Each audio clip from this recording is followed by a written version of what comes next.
दोस्तों नमस्कार, आदाब, सत श्री अकाल। उर्मिलेश संवाद के इस खास अंक में आपका स्वागत है। देश के सुप्रीम कोर्ट ने जिस तरह कुछ राज्यों के राज्यपालों को लेकर कमेंट किया है और इसके पहले नवंबर के दूसरे सप्ताह में जो एक फैसला भी किया था पंजाब के राज्यपाल को लेकर, मैं समझता हूं कि वो हमारे देश की जो राजनीतिक प्रक्रिया है, जो राजनीतिक प्रणाली है और संविधान की जो आज अनदेखी की जा रही है, उस पर बहुत बड़ी टिप्पणी है। मुझे याद नहीं कि इतनी भारी संख्या में आजादी के बाद से इतनी भारी संख्या में स्टेट्स के गवर्नर्स का इस तरह का एटीट्यूड, इस तरह का कार्यकलाप और व्यवहार संविधान की अनदेखी करने का।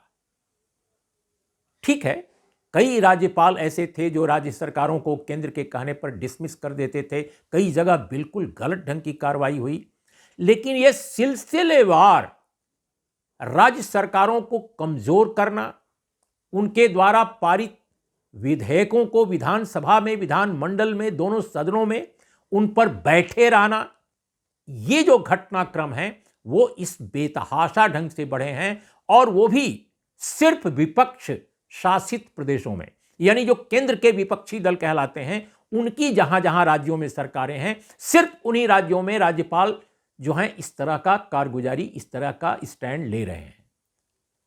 इस पर माननीय सुप्रीम कोर्ट ने चीफ जस्टिस DY चंद्रचूड़ साहब और जस्टिस JB पारदीवाला साहब और जस्टिस मनोज मिश्रा साहब, इन 3 लोगों की बेंच ने दोस्तों कल जो कहा, और इसके पहले आप जानते हैं कि नवंबर के सेकेंड वीक में भी पंजाब सरकार पर सुप्रीम कोर्ट ने एक बहुत बड़ी टिप्पणी कर दी थी।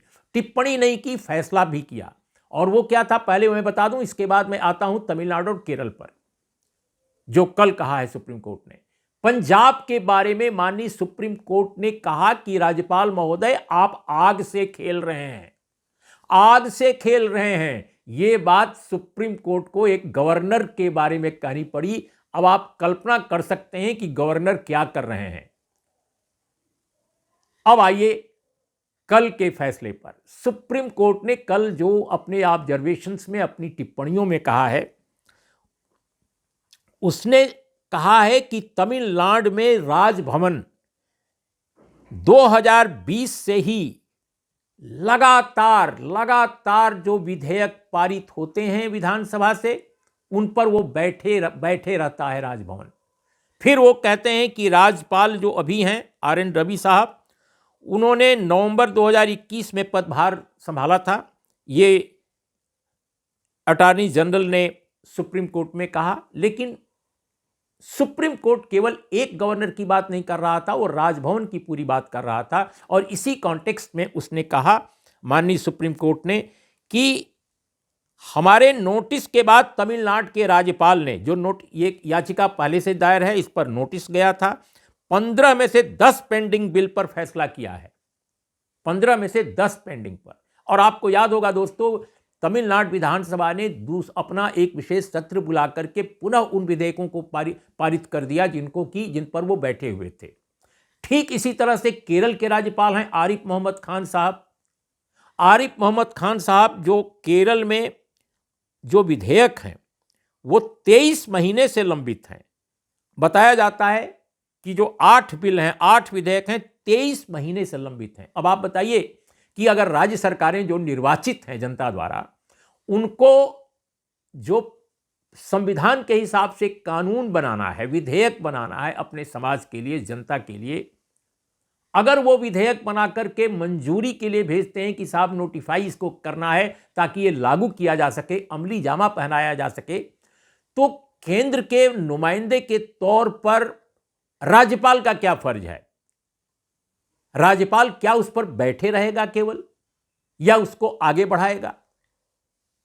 हमारे संविधान में इसको लेकर क्या प्रावधान है, मैं इस पर भी आऊंगा, लेकिन पहले यह मैं बता दूं कि RN रवि के बारे में, यानी तमिलनाडु के गवर्नर के बारे में, तो साफ साफ सुप्रीम कोर्ट ऑफ इंडिया ने उनके आचरण को सीधे शब्दों में खारिज किया है। और उसको बिल्कुल गलत बताया है और इसके बाद पूछा है कि आगे उस पर उनको क्या कहना है। जो ये सामान्य तौर पर जो संवैधानिक कार्य में देरी हुई है ये गलत है, इस बारे में साफ साफ कह दिया। अब इसके बाद केरल के राज्यपाल आरिफ मोहम्मद खान के यहाँ राजभवन को नोटिस भेजा गया है और 24 नवंबर को, यानी ये जो सुनवाई है 24 नवंबर को अब इस पर होगी, जो केरल सरकार की याचिका है। दोस्तों ये तो घटना हुई। अब मैं आपको बताता हूं कि हमारे देश के संविधान में राज्यपालों के बारे में क्या कहा गया है। क्या ये तो नहीं है राज्यपाल का जो प्रावधान कि भैया एक नॉमिनेटेड व्यक्ति जिसको कि प्रेसिडेंट नॉमिनेट करती हैं, केंद्र के, जाहिर है केंद्र की सिफारिश होती है, केंद्र में जो सरकार बैठी है जिस पार्टी की, तो वो अपनी पसंद के राज्यपाल बनाते हैं आजकल। और राज्यपाल जो कि नॉमिनेटेड व्यक्ति है वो पूरी एक राज्य की इलेक्टेड गवर्नमेंट यानी समूची जनता द्वारा चुनी सरकार पर वो भारी पड़ जाता है। क्या संविधान की यही भावना है? दोस्तों हमारे देश के संविधान में अनुच्छेद 153 से 162 के बीच में राज्यपालों के बारे में यानी गवर्नरों के बारे में सारी बातें विस्तार से कही गई हैं। इसके अलावा मैं आपको बताऊं, कॉन्स्टिट्यूएंट असेंबली में गवर्नरों के बारे में बहुत लंबा डिस्कशन हुआ। मैं समझता हूं कि आज का दौर होता तो शायद गवर्नर बनाने की जरूरत ही नहीं पड़ती। हो सकता है कि संविधान सभा कहती कि कोई गवर्नर की जरूरत नहीं है, लेकिन आज़ादी भारत को तत्काल मिली थी और आज़ादी जो मिली थी उसके बाद अनेक राज्यों को भारत राष्ट्र राज्य में मिलाया गया था। उन्हीं सभी राज्यों से मिलकर भारतीय राष्ट्र राज्य बना था। अनेक राज्य पहले शाही राज थे, रॉयल्टी वहां थी, कहीं राजा थे कहीं बादशाह वगैरह वगैरह। तो अब इन तमाम राज्यों में अलग अलग प्रशासनिक संरचनाएं और इकाइयां थीं। सबको मिलाकर जब यह राष्ट्र राज्य बना तो अपने देश की संविधान सभा में जो मौजूद लोग थे, पढ़े लिखे विद्वान किस्म के लोग थे, उन लोगों ने गवर्नर नाम की एक शक्ति केंद्र सरकार के नुमाइंदे के तौर पे राज्यों में रहे, जो कोऑर्डिनेट करे, ये ड्राफ्ट किया था संविधान सभा में। ये एक प्रावधान तय किया गया था कि राज्यपाल रहेगा। लेकिन उस परिवेश में राज्यपाल की जो धारणा बनाई गई, आज वो कितनी दुखदाई साबित हो रही है हमारी डेमोक्रेसी के लिए, उसके उदाहरण ये पंजाब, केरल और तमिलनाडु से लेकर अनेक राज्यों में आप देख सकते हैं। और इसके लिए केंद्र जिम्मेदार कितना है, कितने राज्यपाल स्वयं जिम्मेदार हैं, यह अलग चर्चा का विषय है। लेकिन हमारे जो संविधान में आर्टिकल 201 है, जो बिल पास करने के बाद बिलों की मंजूरी या सरकार पुनर्विचार करे या गवर्नर क्या करे, इसके बारे में कुछ प्रावधान है। इसमें क्या कहा गया है मैं आपको बता दूं दोस्तों। विधेयकों की अनुमति जो है उसको लेकर राज्यपाल के पास 3 ऑप्शन है। अगर कोई राज्य सरकार विधानमंडल द्वारा पारित विधेयक को राज्यपाल के पास अनुमति के लिए भेजता है, मंजूरी के लिए, ताकि वो साइन करके फिर से भेज दें सरकार को कि भाई ये आपका बिल है, आपने पास किया है, आपके पास जनता की शक्ति है, आपका ये कानून हमने मंजूर किया, ये है हमारी सिग्नेचर। तो राज्यपाल महोदय को एक तो विधेयक पर अनुमति देना है। दूसरा है कि अनुमति वो रोक सकते हैं, लेकिन कब तक? उनको यथाशीघ्र, ये बाकायदे लिखा हुआ है संविधान में कि उनको एज सुन एज पॉसिबल, ये अंग्रेजी में है जिसका तर्जुमा मैं कर रहा हूं, यथाशीघ्र उनको सरकार को बताना है या भेजना है। यानी बिल, अगर कोई बिल ऐसा है जिसको कि सरकार ने पारित कर दिया, विधानमंडल ने दोनों सदनों में पारित कर दिया, जहां एक सदन है वहां एक सदन, तो अब यह फर्ज बनता है राज्यपाल का कि उस पर वो अपनी मंजूरी की मुहर लगा दें। अगर वो समझते हैं कि यह बिल कॉन्स्टिट्यूशनली ठीक नहीं है, करेक्ट नहीं है, तो वो राज्य सरकार को अपनी टिप्पणी के साथ भेज सकते हैं कि भाई इस पर पुनर्विचार कीजिए। लेकिन वो अनंत काल तक उस बिल को अपनी अलमारी में, अपनी टेबल पर, अपने फाइल पर नहीं रख सकते। यह संविधान कहता है। आप संविधान देख लीजिए, 200 आर्टिकल 200, और तीसरा है कि वो राष्ट्रपति महोदय को पुनर्विचार के लिए उस बिल पर अगर कोई एक्स्ट्रा ऑर्डिनरी मामला है तो राष्ट्रपति के यहां भेज सकते हैं। अब आप देखिए बड़ी दिलचस्प बात, हमारे पंजाब के या ये जो राज्यपाल साहब हैं तमिलनाडु के और आरिफ मोहम्मद खान साहब हैं, इन लोगों के बारे में यही समस्या है कि ये कोई भी फैसला करते हैं संविधान की अनदेखी करके करते हैं। अरे भाई, विधानसभा का सेशन बुला रही है सरकार, आपको क्या दिक्कत है? लेकिन पंजाब में उन्होंने कहा कि नहीं, आप अवैध है। माननीय सुप्रीम कोर्ट ने कहा वैध है, आपको मानना पड़ा। तो ऐसे में तो आपका इस्तीफा बनता है। किस नैतिकता के बल पर वो राज्यपाल कंटिन्यू कर रहे हैं राजभवन में, जिनके एक फैसले को, जो बहुत महत्वपूर्ण फैसला है, संवेदनशील है और संविधान की व्याख्या से संबंधित है, उस पर माननीय सुप्रीम कोर्ट राजभवन की पूरी जो थीसिस है, पूरी जो सोच है, पूरा का पूरा जो स्टैंड है, उसको खारिज कर देती है सुप्रीम कोर्ट। और फिर भी राजभवन में वो बरकरार सज्जन है।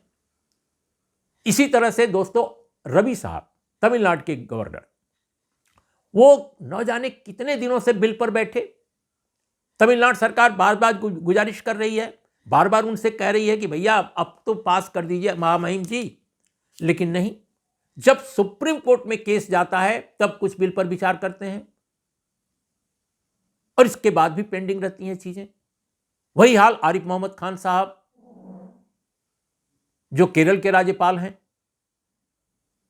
लेकिन कोई राज्यपाल आप हमको बता दीजिए जो केंद्र में जो सरकार है, उसी पार्टी की सरकार किसी अन्य राज्य में हो और वहां कोई राज्यपाल, मौजूदा राज्यपाल कोई समस्या ऐसे पैदा कर रहा है, कोई एक उदाहरण नहीं मिलेगा।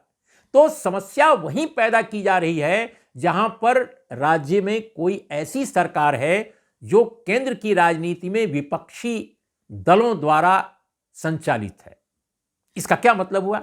इसका मतलब बिल्कुल साफ है कि केंद्र के इशारे पर, केंद्र के संकेत पर या केंद्र से जो इंप्रेशंस मिलते हैं उसके आधार पर कुछ चीजें चल रही हैं।